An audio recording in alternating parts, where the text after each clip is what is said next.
What's good, guys? Welcome back to the official Unorthodox YouTube channel. My name's Gio, and today we got an outdoor performance review on the Nike Lebron 18.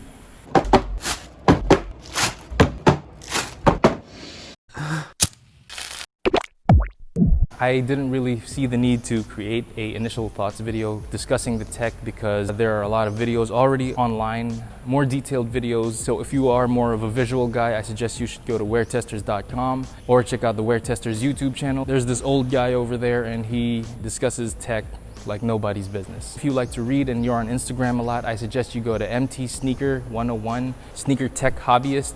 He's got the best deals that you can find if you are based in the Philippines, so I suggest you check that guy out. So with that being said, let's get on to the shoes. Starting off with your traction, it's actually composed of two parts. So you got your waffle type traction pattern for the forefoot and more of a protruding outwards traction pattern on the heel portion of the shoe. How does that play out on court? So interestingly enough, the forefoot is more on the grippy side because of how well the flex grooves are integrated within that waffle traction pattern. So if I'm flexing, a forward motion transition is very good. For the heel part though, not so much as good of a bite. At least minimal traction pattern is gonna get the job done. And since it's more of a protruding outwards traction pattern, that will burn through time, especially on an outdoor setting. So enjoy it while it lasts. Dust picks up in between those little crevices, those little squares that you can see, but the shoe still plays very good. It is a dust magnet. Wiping will be required, but the grip is still pretty much on point.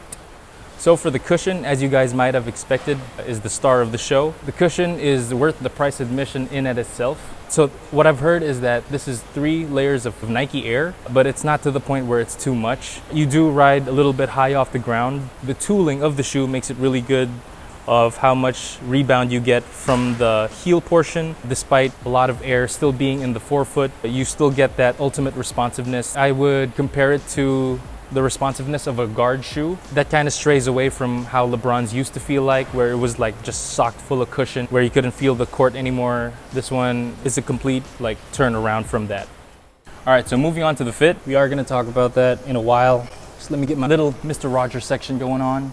So to some people, this is the LeBron from 2 years ago. To some people, this might be the LeBron colorway inspired by the best rap album in my time, Watch the Throne. But actually to me, these are my wedding shoes. Beautiful lady working the iPhone, and I wore this during our first dance. That's my little story on them. Moving on to the fit. This is where it gets a little tricky because LeBrons have always been very wide, which is why I like LeBrons. I have very wide and flat feet. LeBrons have always been the shoe catered towards people with the same foot structure that I have. But this setup right here, they do fit perfect lengthwise. The only problem I run into is here in the midfoot. That does tend to stick up into my arc or lack thereof an arc, which is a little uncomfy to play in. I would advise go up half a size. And if you are uncomfortable with that, I would suggest playing through until this breaks in.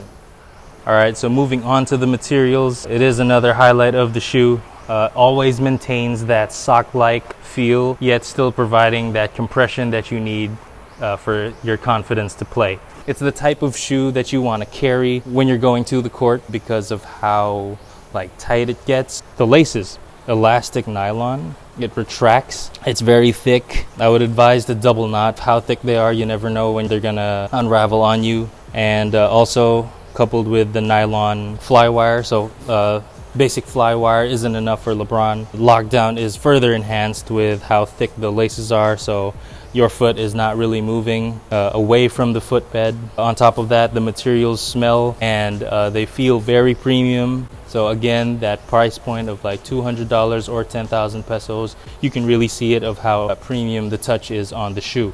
So the heel counter is made out of plastic and that inner sock lining, very heavily padded, very plush. The materials require no break-in time. The game breaker is the tongue. Aesthetically, I like it. I like the design. I like how see-through it is. It really shows what socks you're wearing. I think it's pretty cool. But these little air bubbles right there, it kind of weighs down on you. So I remember taking them off my first game. The top of my foot was like, whew. It was like putting on a straitjacket for like the top part of my foot, which isn't really used to feeling too much pressure because shoes don't usually do that. Double socking or wearing cushioned high socks is essential for these shoes because of how high that tongue rides up and how sharp this material is. Really digs into the shins. It might be bothersome for some people, but since I like the way it looks, it doesn't really bother me. So lastly, for support, I would put it more on the restrictive side more than it is on the free-flowing side. There's a sock-like feel, but since that compression is always on you, it's enough to warrant a restrictive rating. Speaking of support, if you are a small business owner and if you did need apparel, check out Ilion Tees. Leave a link on the description and put his tag right here. Also, support your favorite Pinoy YouTubers. People like JDN Reviews, SNBPH. Those guys really put in the work to provide really good digital content. Give them a like and subscribe to their content, man. They make really good stuff. All right, so overall, that's my review of the LeBron 18. What else can I say, man? For the price point of $200 or 10,000 pesos, you are really getting what you're paying for. It's not a bang for your buck shoe because bang for your buck essentially is you're getting more for your peso or dollar. But for these, you are just getting what you paid for. Premium materials, premium touch, premium feel, all of that goodness.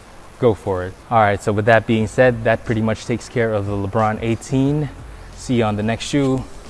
LeBron game winner, LeBronto. Throws up the floater. Good night!